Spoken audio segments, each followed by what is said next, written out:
আসসালামু আলাইকুম। আজ রান্না করব গরুর বট বা ভুঁড়ি, আপনারা যেটাই বলেন।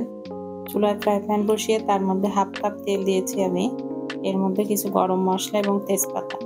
এটা একটু ভালোভাবে নেড়ে দিয়ে এর মধ্যে দিব পেঁয়াজ। আমার মনে হয় ভুঁড়ি রান্নাতে একটু পেঁয়াজটা বেশিই লাগে। হাফ কাপ আদা রসুন বাটাটাও আমি একটু বেশি দিয়েছি, কারণ আমার এখানে প্রায় 1 কেজি পরিমাণ ভুঁড়ি আছে। এটা শুকনা মরিচ বাটা। আমি সব সময় মাংস কিংবা ভুঁড়িতে একটু শুকনা মরিচ বাটাটা দেওয়ার চেষ্টা করি, এতে স্বাদটা খুবই ভালো আসে। এরপর এখানে লবণ পরিমাণ মতো, একটু শুকনা মরিচের গুঁড়া এবং ধনিয়া গুঁড়া, হলুদ গুঁড়া 1 চামচ। এরপর দিয়েছি ভুঁড়িটা দিয়ে খুব ভালোভাবে মিশিয়ে নিতে হবে। ভুঁড়িটা আসলে সিদ্ধ হতে একটু সময় লাগে এবং এটা সব থেকে স্বাদ বাড়ে বেশি সময় নিয়ে যদি এটা রান্না করা যায়। আমি ঢাকনা দিয়ে খুব ভালোভাবে সিদ্ধ হওয়া পর্যন্ত রান্না করে নিয়েছি। আমি তো এটাকে গরুর ভুঁড়ি বলি, আবার অনেকে এটাকে গরুর বট বলে। আপনারা কে কি নামে এটাকে ডাকেন কমেন্টে অবশ্যই আমাকে জানাবেন।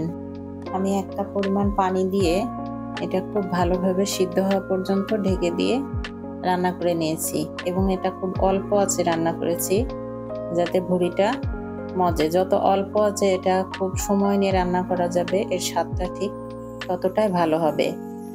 এবার এটাকে মধ্যে আমি দিয়েছিলাম একটু আলু। আমি ভুঁড়ির মধ্যে আলু পছন্দ করি, আপনাদের ভালো লাগলে দিবেন, না হলে না। আলুটা আমি ভেজে নিয়েছিলাম। এরপর দিয়েছি গরম মশলা গুঁড়াটা এবং আলুটা দিয়ে ভালোভাবে রান্না করে নিয়েছিলাম। একটু সময় নিয়ে রান্না করবেন। এটা বাচ্চাদের আর কি বলবো, আমারই এত পছন্দের খাবার যে এটা হলে আমার আর কিছুই লাগে না। আমি 3 বেলা মনে হয় এটা দিয়ে ভাত খেতে পারবো। আমার মতো এটার জন্য পাগল আর কে কে আছেন কমেন্টে জানাবেন। ভুঁড়িটা আসলে 2 ভাবে রান্না করা যায়, একটা একটু ভুনা এবং ভাজা। এই পর্যায়ে আমি এখানে জিরা গুঁড়া দিয়ে ভুনা করে এটা নামিয়ে রাখবো। এভাবে ভুনাটা ভাত দিয়ে খেতে অসম্ভব ভালো লাগে।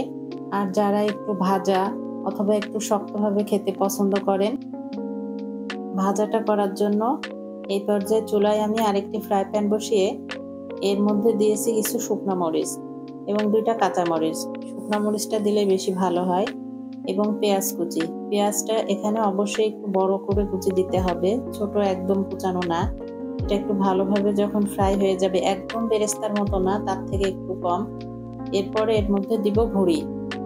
ঠিক এই ভুঁড়িটা যতটা ভাজা হবে ঠিক ততটাই এর টেস্ট আসে। আপনারা আপনাদের পছন্দ মতো ভেজে নেবেন। এরপর হালকা যখন হয়ে যাবে ঠিক সেই সময় আরো কিছুটা পেঁয়াজ, শক্ত ভাজা ভুঁড়ির মধ্যে যখন এই নরম পেঁয়াজটা মুখে লাগে, এর স্বাদটা বলার মতো না। ভালো লাগলে লাইক, কমেন্ট, শেয়ার করে পাশে থাকবেন। আল্লাহ হাফেজ।